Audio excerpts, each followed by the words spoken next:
सांगली जिल्ह्यातील मिरज तालुक्यातील सोनी येथे तहानेने व्याकुळ होऊन 80 फूट खोल विहिरीत पडलेल्या कोल्ह्याला वनविभाग आणि प्राणीमित्रांच्या मदतीने 4 तासांच्या अथक परिश्रमानंतर जीवनदान मिळाले। तीव्र उन्हामुळे तहानलेला कोल्हा 80 फूट पायऱ्याविना असलेल्या विहिरीत पडला होता। 4 तासांच्या प्रयत्नानंतर बचाव पथकाने कोल्ह्याला वर काढून जीवदान दिले। विहिरीच्या काठावर सुटका होताच कोल्ह्याने रानात धूम ठोकले। मिरज तालुक्यातील सोनी येथे रविवारी सकाळी रानात फेरफटका मारत असताना ग्रामसेवक अरविंद पाटील यांना अत्यंत आडबाजूला ओढ्यालगत असलेल्या शेतातील सुमारे 80 फूट खोल पायऱ्या नसलेल्या विहिरीत कोल्हा असल्याचे आढळले।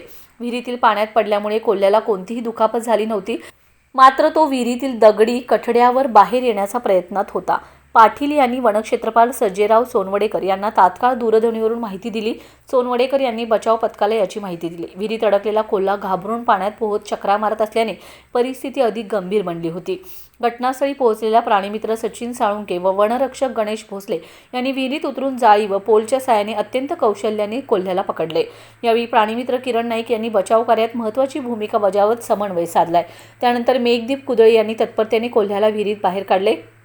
वर आल्यानंतर कोल्हा सुटकेसाठी धडपडू लागला। यावेळी मेघदीप कुदळे यांनी पोलमधून त्याला सुरक्षितरित्या सोडवले।